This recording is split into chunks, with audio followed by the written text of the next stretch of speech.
امریکی فوجی ہیلی کاپٹر کو مار گرایا جانے کے بعد امریکہ نے ایران کے خلاف نئے حملوں کا سلسلہ شروع کیا ہے۔ ساتھ ہی ایران کا کہنا ہے کہ اس نے ان حملوں کا جواب دیا ہے۔ علاقہ طیاروں نے اپنا ہرمز کے قریب ایرانی فضائی دفاعی تنصیبات، زمینی کنٹرول سٹیشنوں اور نگرانی کے ریڈار کے مقامات کو نشانہ بنایا ہے۔ اس کا کہنا ہے کہ یہ کارروائی امریکی افواج اور تجارتی جہازوں پر حالیہ حملوں کا متناسب جواب ہے۔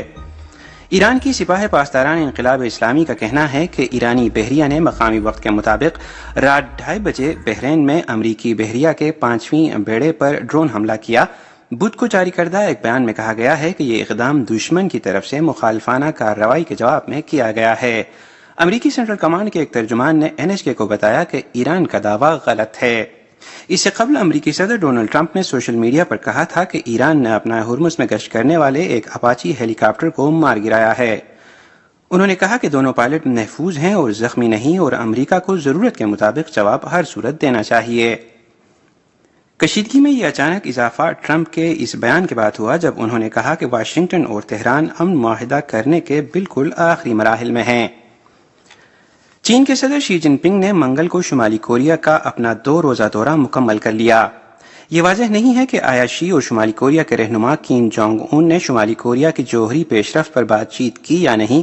کچھ ماہرین اس بات پر تشویش کا اظہار کر رہے ہیں کہ بیجنگ شاید پیانگ یانگ کی سرگرمیوں کو عملی طور پر برداشت کرنے کی پالیسی اپنا رہا ہے۔ پیر کو کیم کے ساتھ بات چیت کے دوران چینی صدر نے سفارتی اور فوجی تبادلوں کو فروغ دینے سمیت شمالی کوریا کے ساتھ اقتصادی، تجارتی اور عوامی تبادلوں کو بڑھانے کے اپنے ارادے کا اظہار کیا۔ دونوں رہنماؤں نے اپنے ملکوں کے درمیان روایتی دوستی کو فروغ دینے پر بھی اتفاق کیا۔ توجہ اس بات پر مرکوز تھی کہ شی اور کم شمالی کوریا کی جوہری پیش رفت کے بارے میں کیا بات چیت کریں گے۔ شمالی کوریا میں سال 2019 میں ہونے والے سربراہی اجلاس میں شی نے کہا تھا کہ چینی فریق جزیرہ نما کوریا کو جوہری ہتھیاروں سے پاک کرنے اور خطے میں طویل مدتی استحکام کے حصول میں مثبت اور تعمیری کردار ادا کرنے کے لیے تیار ہے۔ لیکن تازہ ترین سربراہی اجلاس کے بعد اب تک نہ تو دونوں ممالک کے اعلانات میں اور نہ ہی میڈیا رپورٹس میں پیانگ یانگ کے جوہری پروگرام کا ذکر کیا گیا ہے۔ ماہرین نے اس بات پر تشویش کا اظہار کیا ہے کہ بیجنگ شاید پیانگ یانگ کی سرگرمیوں کے بارے میں عملاً برداشت کا موقف اختیار کر رہا ہے۔ 11 جولائی کو دونوں ممالک کے درمیان دوستی، تعاون اور باہمی امداد کے معاہدے پر دستخط کی 65ویں سالگرہ ہے۔ اس معاہدے میں کہا گیا ہے کہ اگر کوئی ایک فریق مسلح حملے کی زد میں آتا ہے تو دوسرا فریق اسے فوجی مدد فراہم کرے گا۔ شی اور کم نے معاہدے کی سالگرہ کی یاد میں تقریبات منعقد کرنے پر اتفاق کیا۔ مبصرین اس بات پر نظر رکھے ہوئے ہیں کہ چینی حکومت شمالی کوریا کے جوہری پروگرام اور جزیرہ نما کوریا سے جڑے دیگر مسائل سے کیسے نمٹے۔ فلپائن میں پیر کی صبح آنے والے شدید زلزلے کے سبب کم از کم 37 افراد ہلاک اور سینکڑوں زخمی ہوئے ہیں۔ اس کے علاوہ ہزارہ افراد پناہ گاہ ڈھونڈنے پر مجبور ہو گئے ہیں۔ امدادی کارکن اب بھی ان 4 افراد تک پہنچنے کی کوشش کر رہے ہیں جو جنوبی منڈاناؤ میں لاپتہ ہیں۔ یہ علاقہ زلزلے سے سب سے زیادہ متاثر ہوا ہے۔ منگل کے روز امدادی ٹیموں نے جنرل سانتوس شہر کی ایک منہدم سپر مارکیٹ کے ملبے سے مذکورہ 4 میں سے 2 افراد کی تلاش کی بھرپور کوشش کی۔ ان کے بارے میں خیال ہے کہ وہ ملبے تلے پھنسے ہوئے ہیں۔ زلزلے سے پورے منڈاناؤ جزیرے میں بہت سی عمارتیں ملیامٹ ہو گئی ہیں۔ حکام کا کہنا ہے کہ 2500 سے زیادہ مکانات کو کسی حد تک نقصان پہنچا ہے اور 30,000 سے زیادہ لوگ پناہ گاہ ڈھونڈنے پر مجبور ہوئے ہیں۔ جنرل سانتوس شہر کے ایک بین الاقوامی ہوائی اڈے سے مسافروں کی معمول کی پروازیں معطل کر دی گئی ہیں۔ سڑکیں، پاور گرڈ اور مواصلاتی نیٹ ورک بھی متاثر ہوا ہے۔ فلپائنی ریڈ کراس کا کہنا ہے کہ اس نے علاقے میں ایک امدادی ٹیم بھیجی ہے۔ خطے میں مزید ممکنہ زلزلوں کے لیے تیاری کی جا رہی ہے۔ ملک کے سیسمولوجی ریسرچ انسٹی ٹیوٹ کا کہنا ہے کہ پیر سے اب تک 1000 سے زیادہ زلزلے آ چکے ہیں اور مزید جھٹکے بھی لگ سکتے ہیں۔ مئی میں جاپانی کمپنیوں کے درمیان تجارت کی جانے والی اشیاء کی قیمتوں میں اضافہ ہوا۔ اضافے کی رفتار 3 سالوں میں سب سے تیز تھی، جس کی بڑی وجہ پیٹرولیم سے متعلقہ مصنوعات کی پہلے سے بلند قیمتیں تھیں۔ بینک آف جاپان کا کہنا ہے کہ ابتدائی پروڈیوسر پرائس انڈیکس گزشتہ ماہ 1 سال پہلے کے مقابلے میں 6.3% زیادہ تھا۔ مارچ 2023 کے بعد یہ سب سے بڑا اضافہ ہے۔